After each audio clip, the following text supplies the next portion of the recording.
সপ্তাহে 4 দিন ভালো থাকা তো 3 দিন ঝগড়া। ঝগড়াটা আসলে আমার বউয়ের সাথে। কারণটা সেরকম কিছুই না, আসলে আমার 2 বন্ধু আয়ন আর অর্ণব। জীবনে এরকম দুটো বন্ধু থাকলে সংসারে আগুন লাগবেই। আমার বউয়ের সাথে ঝগড়া শুরু হয় শনিবার রাত থেকে, রবিবার সারাদিন চলে, সোমবার রাত পর্যন্ত থাকে সে মেয়াদ। আর বিবাহিত জীবনে সবেমাত্র তখন 1 বছর। এদিকে বেড়েই চলেছে সে অশান্তি। একদিন 2 বন্ধুকে ডেকে বললাম, দেখ, তোরা তোদের বউকে নিয়ে প্রতি সপ্তাহে রেস্টুরেন্টে যাস, সিনেমায় যাস, ঘুরতে যাস, তাতে আমার কোনো অসুবিধা নেই, কিন্তু সে ছবি ফেসবুক হোয়াটসঅ্যাপে দিস না।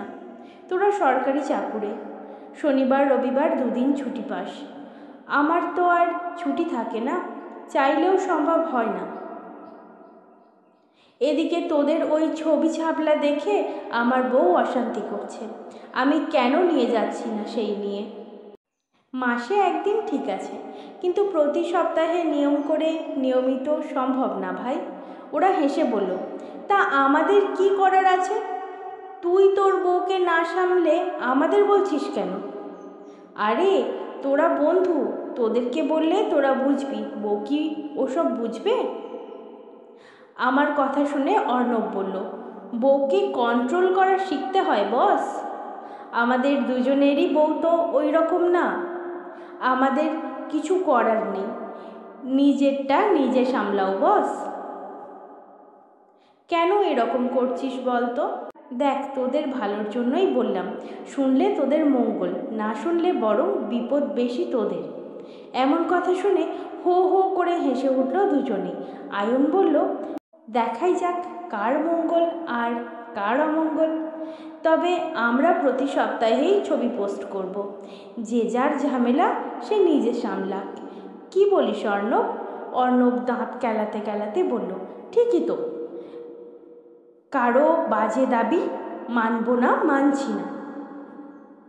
আমি আর কথা বাড়াইনি, বললাম ঠিক আছে। তারপর থেকে 3 মাস অতিক্রান্ত।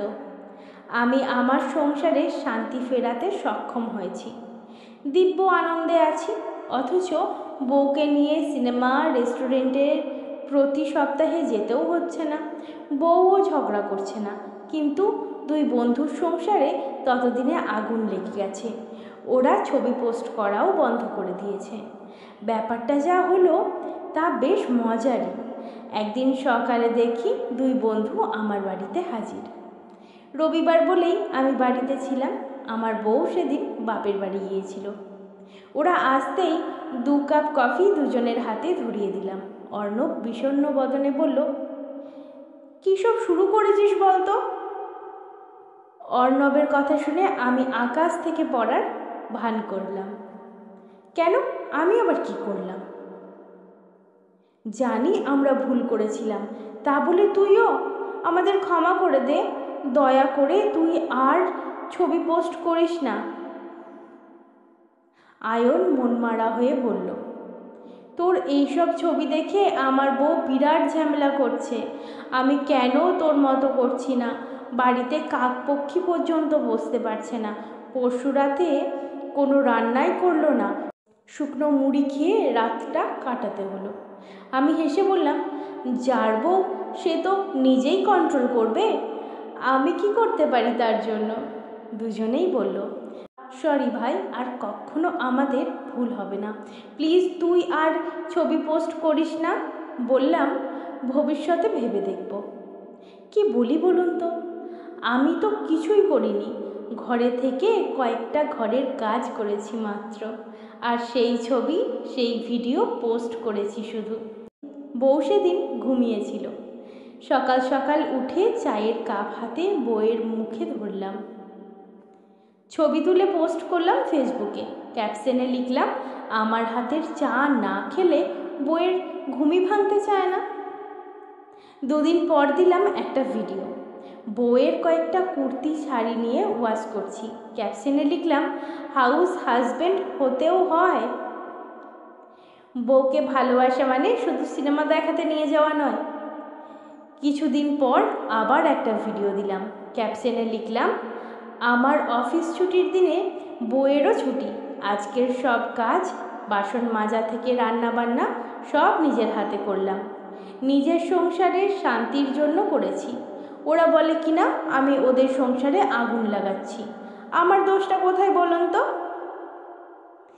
কলমে সরজিৎ ঘোষ, কণ্ঠে আমি অঙ্কিতা।